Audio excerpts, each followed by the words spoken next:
Why do we still have knowledge-based curriculums? Even though in 1999 there was a national and international movement towards a play-based curriculum. Hello, my name is Maren Hopfgartner. I'm an educationalist and author of 7 books in preschool education and the founder of TLI Pedagogics. And I'd like to address this topic today. What happened at the change from one century to the next century?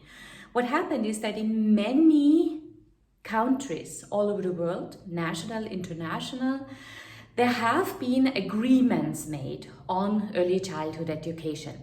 And the agreement said that we would like to move from a knowledge-based curriculum to a skill-based curriculum. What does this exactly mean? It means that we are not putting so much effort in education towards knowledge gain. Numbers, figures, shapes, now when we speak about the early childhood curriculum. But rather more, we would like to have a skill-based curriculum. We are focusing on children developing skills.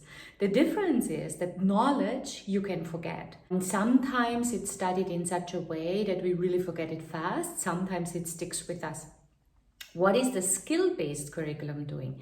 Skills are something that stays with us for our entire life.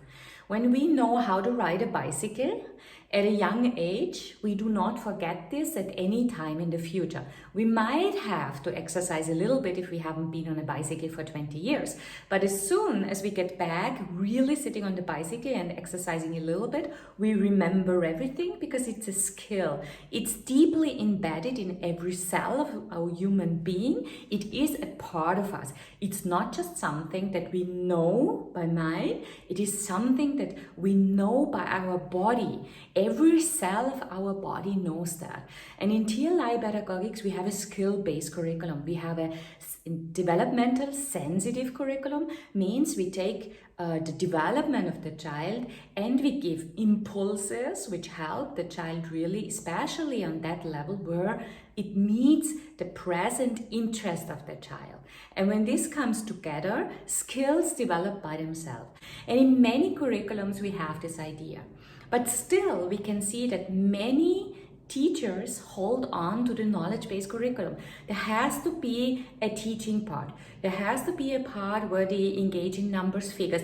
And at a certain age, they want them to know certain numbers, figures, colors, whatever. Very, very focused on that. So when we go to a skill-based curriculum, we need to understand that our entire way of approaching children, the methodologies, the idea of documentation, the idea of evaluation needs to completely change. As long as we stick in this one, we will be focusing on knowledge and not on skills. So when it comes to skills, we need to be a lot in play, in interaction. Children learn best in the first 8 years of life through play, but not just through play, but out of interest, curiosity. And this can be play, this can also be work. Can be that they start cooking with a teacher, and by that they understand how much water belongs in this pot and how many children can eat from that soup if we use that much water. So that is mathematical structures. So naturally, when we engage and we create a surrounding that gives impulses to children to become very curious, try a lot, then learning is happening.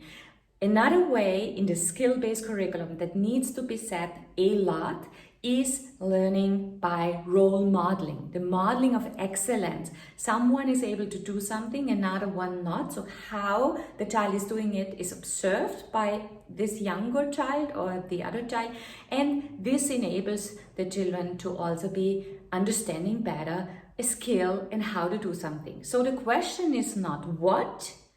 The main question in a skill-based curriculum is how.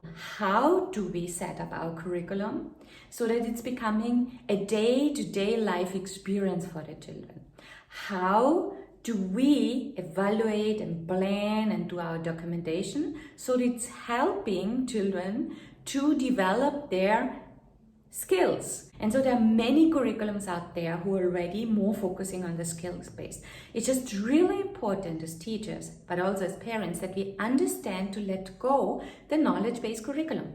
It is not important if the child at the end of the year has 10 letters more, 10 figures more, can add and subtract. That is all knowledge-based. It's a question if the child can sit and have apples, count the children, and does understand, do we have enough apples or not?